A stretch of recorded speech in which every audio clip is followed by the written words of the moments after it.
Today I want to talk about double exposure photography and how I created images like this one using Photoshop. So I don't usually do a lot of Photoshop, but I did this series of images a while ago, so I want to show you how I did it and how you can create and achieve this effect yourself using Photoshop. So double exposure photography is a technique that was originally done in camera using film cameras. Nowadays, some digital cameras also have the functionality, so they allow you to recreate the same effect. Or you can cheat and do it like I did in Photoshop.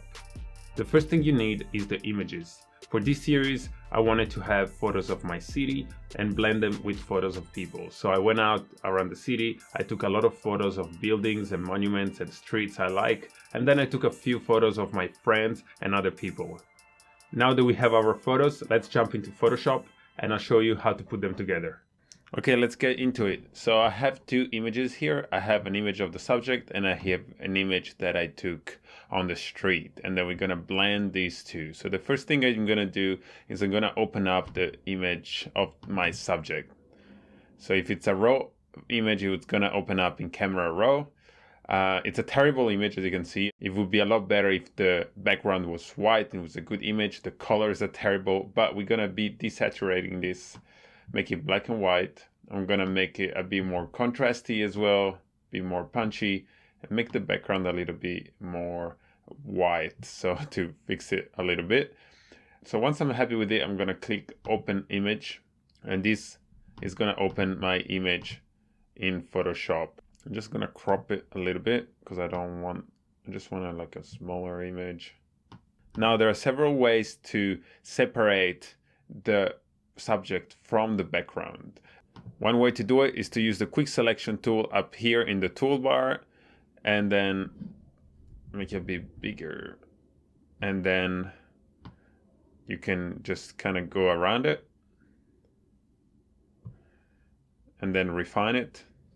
Otherwise, another way to do it is going here where the eraser is and then right click and select background eraser tool. And up here in the toolbar at the top, I'm gonna click the second option here. This means that it's gonna sample a color just one time. So the first time I click, I'm gonna zoom in to show you. It's gonna sample a color the first when I start painting. And then I'm just gonna remove the layer, remove the background like this.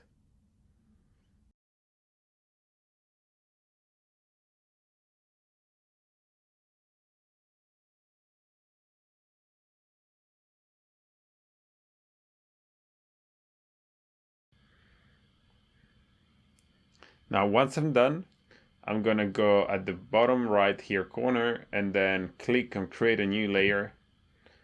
It creates a new layer. I'm gonna drag it behind, so at the bottom here, and then I'm gonna fill it up with white. So now I have a white layer, which is the background. I can name it background. And then I have my subject here, which is separated from the background. Now the next thing we have to do is to import the image of the streets, of the buildings. So I'm gonna drag it in, and because it's a raw file, it's gonna open up in Camera Raw. I'm gonna desaturate it. If your image is not a raw file, you can desaturate it within Photoshop and make it black and white. There's no problem. Once I'm happy, I'm gonna click OK, and this is gonna import my image on top of my project here. Now the only thing I need to do is to, once I have this street, I'm gonna name this layer. So I'm gonna name this layer street.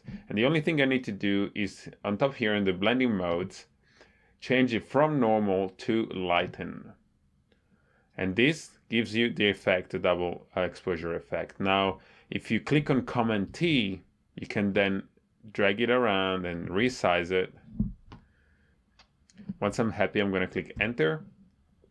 And this gives us the double exposure effect already. So you're pretty much done, but we want to do a lot more work, obviously, to make it look a lot better. So in case you want to have some buildings outside of this edge of the subject. So for example, sometimes you might want a building popping up of the person's head or shoulders or something like that. What you can do is duplicate this layer. So you can right click on the layer and then you can duplicate it.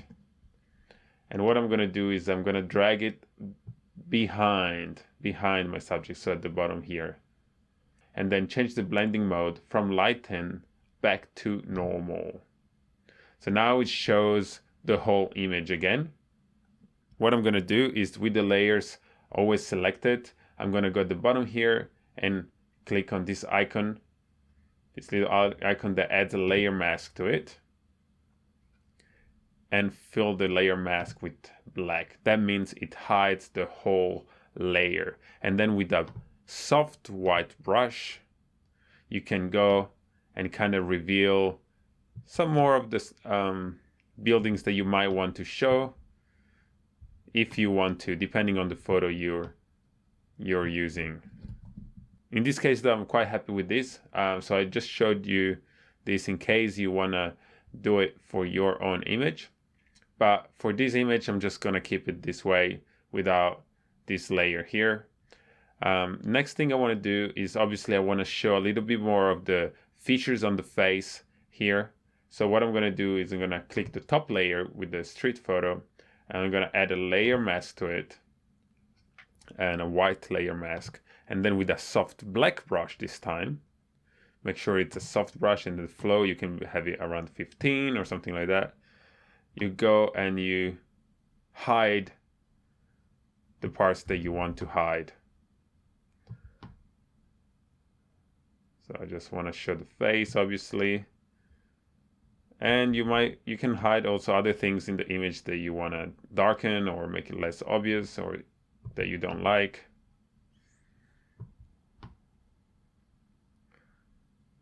Something like that.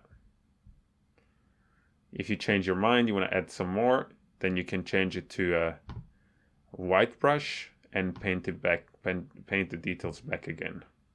I'm pretty okay with this at the moment, but I want to be more contrasty, a bit more punchy. So what I'm going to do is I'm going to go up to layers at the top, select new adjustment layer and select curves. And then here, when we have the curve, I'm just going to draw a so-called an S curve. So we just 2 points here. I'm just going to do a subtle S shape, and that increases the contrast. Can you see how much more contrasty it is now? Increases the contrast of the image. I'm pretty cool with that. I'm pretty happy with this result. One more thing I would like to do is I would actually like to make this, I think this tramway here, a bit brighter, a bit more white. So what I'm going to do is I'm going to go and create a new layer on top, and then I'm going to go up to edit and fill, and then I'm going to select 50% gray here, and we're going to go to fill this layer with gray. Now it's all gray, but if we change the blending mode of this layer to soft light, it makes this layer invisible. So now, why am I doing this, you might ask? Well, the layer is invisible, but it allows you to use the dodge and burning tool in a non-destructive way. So instead of painting directly on the image, we paint on this layer here. I'm gonna select dodge here on the toolbar. I'm gonna go and paint in dodge. It actually brightens up the image here.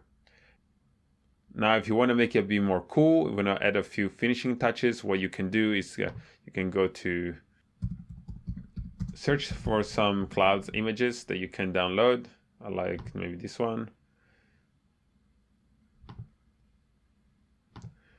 So I just find an image of a cloud with no background.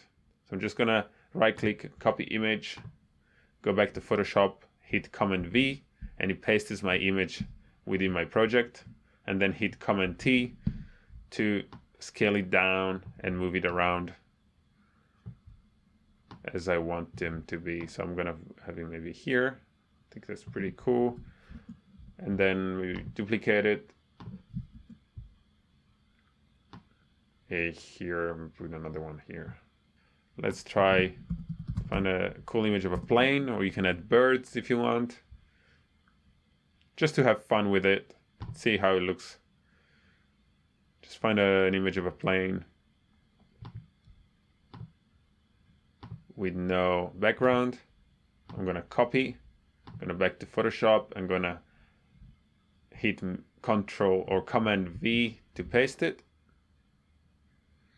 And then I'm gonna go up to Image, Adjustment, and Desaturate to make it black and white as well. Hit Command T to make it smaller. Just gonna have it subtle here in the middle. Looks pretty cool.